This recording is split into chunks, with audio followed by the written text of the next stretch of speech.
हाँ दोस्तों, आज के सेशन में फोर्थ ग्रेड आगामी भविष्य में परीक्षा और राजस्थान पुलिस दोनों के लिए करंट चिक्के और अन्य परीक्षाओं के लिए भी महत्वपूर्ण। शॉर्ट में, पाकिस्तान ने अमेरिका के सेंट्रल कमांड प्रमुख को कौन से सेना के सबसे बड़े पुरस्कार से सम्मानित किया गया है? जैसे भारत का सेना का सबसे बड़ा पुरस्कार है परमवीर चक्र, तो पाकिस्तान के ने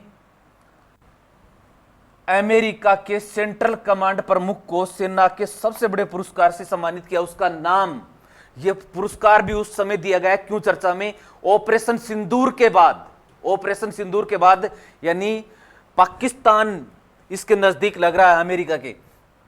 निशान ए इम्तियाज, निशान ए इम्तियाज, ठीक है।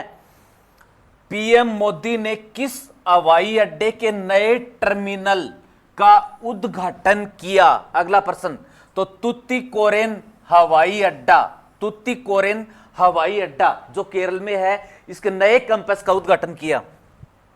भारत ने कोप 33 यानी कोप की 33वीं बैठक की किस वर्ष में मेजबानी का प्रस्ताव पेश किया कि यह बैठक भारत में होनी चाहिए? भारत ने प्रस्ताव पेश किया तो 2028 वाली बैठक का प्रस्ताव पेश किया, ध्यान रहे, ठीक है। और कोप की फुल फॉर्म है conference of the parties, conference of the parties. इसका सर्वे पर क्योटो प्रोटोकॉल, क्योटो में एक मीटिंग हुई थी, इसको क्योटो प्रोटोकॉल कहते हैं। 1997 में इसकी स्थापना हुई थी। और पेरिस समझौता इसी से संबंधित है, जो 2015 में हुआ था। देशों के संबंधित पर्यावरण प्रदूषण से संबंधित नियम बनाए गए थे, ठीक है। अदकर वर्ल्ड यूनिवर्सिटी गेम का नाम है, अदकर वर्ल्ड यूनिवर्सिटी गेम्स के एकल में पदक जीतने वाली पहली भारतीय महिला टेनिस खिलाड़ी। पर्सन फिर, अदकर वर्ल्ड यूनिवर्सिटी गेम्स एकल में पदक जीतने वाली पहली भारतीय महिला टेनिस खिलाड़ी वैष्णवी। और कौन सा पदक जीता जो दोस्तों? कांस्य पदक जीता। अंतरराष्ट्रीय बाघ दिवस जो जुलाई में आया, 29 जुलाई को मनाया जाता है अंतरराष्ट्रीय बाघ दिवस। और 2010 से इसकी शुरुआत हुई थी, अंतरराष्ट्रीय बाघ दिवस। ध्यान रहे, भारत में राष्ट्रीय बाघ दिवस भी 29 जुलाई को ही मनाया जाता है। भारत का राष्ट्रीय पशु है बाघ, पैंथर टाइग्रिस, जिसको 18 नवंबर 1972 को भारत का राष्ट्रीय पशु बाघ किया गया था और राष्ट्रीय पशु घोषित किया गया था 18 नवंबर 1972 को। और बाघों के संरक्षण के लिए टाइगर प्रोजेक्ट, बाघ परियोजना की शुरुआत हुई थी 1973 में। भारत का प्रथम राष्ट्रीय बाघ अभ्यारण्य था जिम कार्बेट, उत्तराखंड में, ठीक है।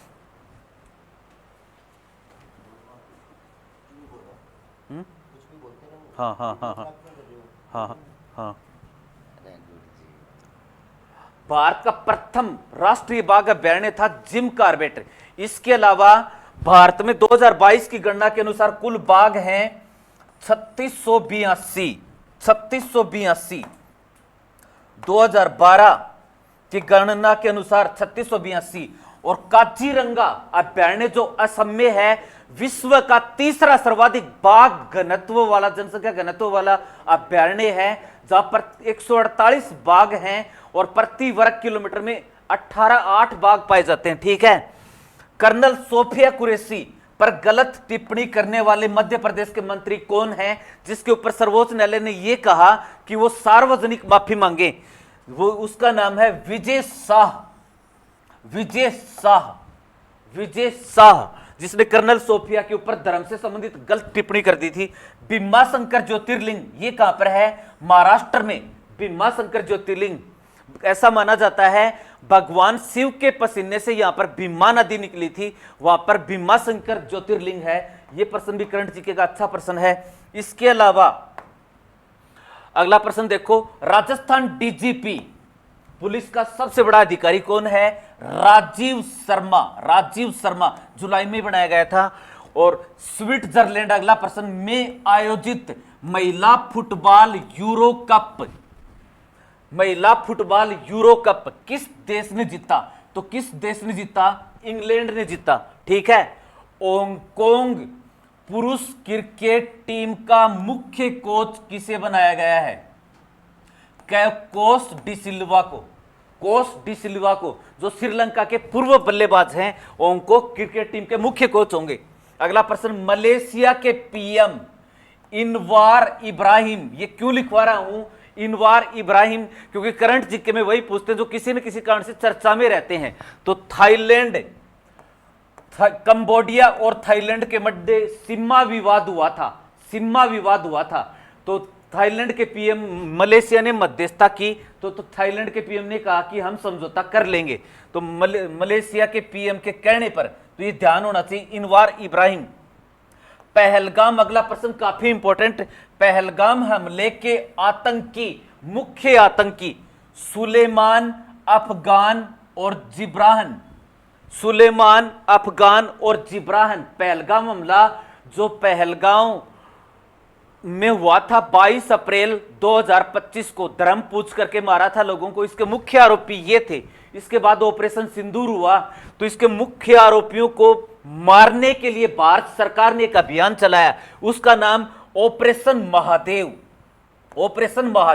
वो कब चलाया, इसकी डेट 22 मई, ध्यान रहे। ऑपरेशन सिंदूर तो 7 मई से 10 मई तक, और ऑपरेशन महादेव 22 मई 2025 को चलाया, और 2 माह और 6 दिन तक चला।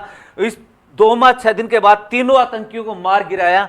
ये तीनों आतंकी पाकिस्तान आतंकवादी संगठन लश्कर ए तैयबा के ए श्रेणी के कमांडो थे, ए श्रेणी के, ठीक है। आईसीसी महिला वनडे रैंकिंग में शीर्ष स्थान, आईसीसी महिला क्रिकेट से संबंधित ज्यादा ही पूछे जाते हैं, महिला वनडे रैंकिंग में शीर्ष स्थान नेट स्कीवर, इंग्लैंड की है नेट स्कीवर। दूसरा नंबर मिताली राज, भारत की। तुर्की के इस्तांबुल शहर में, ये तुर्की के इस्तांबुल शहर में गजेप नाम का एक 970 किलो के और गैर परमाणु बम का परीक्षण किया गया, यानी इसको लॉन्च किया गया। तुर्की के इस्तांबुल शहर में किस नाम से गैर परमाणु बम को लॉन्च किया गया? गजैप, ठीक है, ये शॉर्ट में लिख दिया मैंने। वियतनाम विनफास्ट, वियतनाम की एक कंपनी है जो इलेक्ट्रॉनिक कार बनाती है। ये भारत में अपना पहला कारखाना इसने कहां पर स्थापित किया? सूरत में स्थापित किया। तो विनफास्ट क्या है? वियतनाम की इलेक्ट्रॉनिक कार निर्माता कंपनी, इसने अपना भारत में पहला कारखाना कहां पर स्थापित किया है? सूरत में, ठीक है। जुलाई 2025 में ड्रोन प्रहार हमला, यानी भारतीय सेना ने जुलाई 2025 में ड्रोन से प्रहार हमले का अभ्यास किया। वो कौन से राज्य में किया? अरुणाचल प्रदेश राज्य में किया, अरुणाचल प्रदेश राज्य में किया। संस्कृत ग्राम कहां पर है? उत्तराखंड। देखो प्रश्न क्या है दोस्तों, उत्तराखंड का एक गांव है जिसने ये निर्णय लिया कि इस गांव के सभी लोगों को भारत की जननी भाषा संस्कृत आनी चाहिए, तो इसलिए इसका नाम ही क्या पड़ गया? संस्कृत गांव। दोस्तों कहां पर है? उत्तराखंड में है।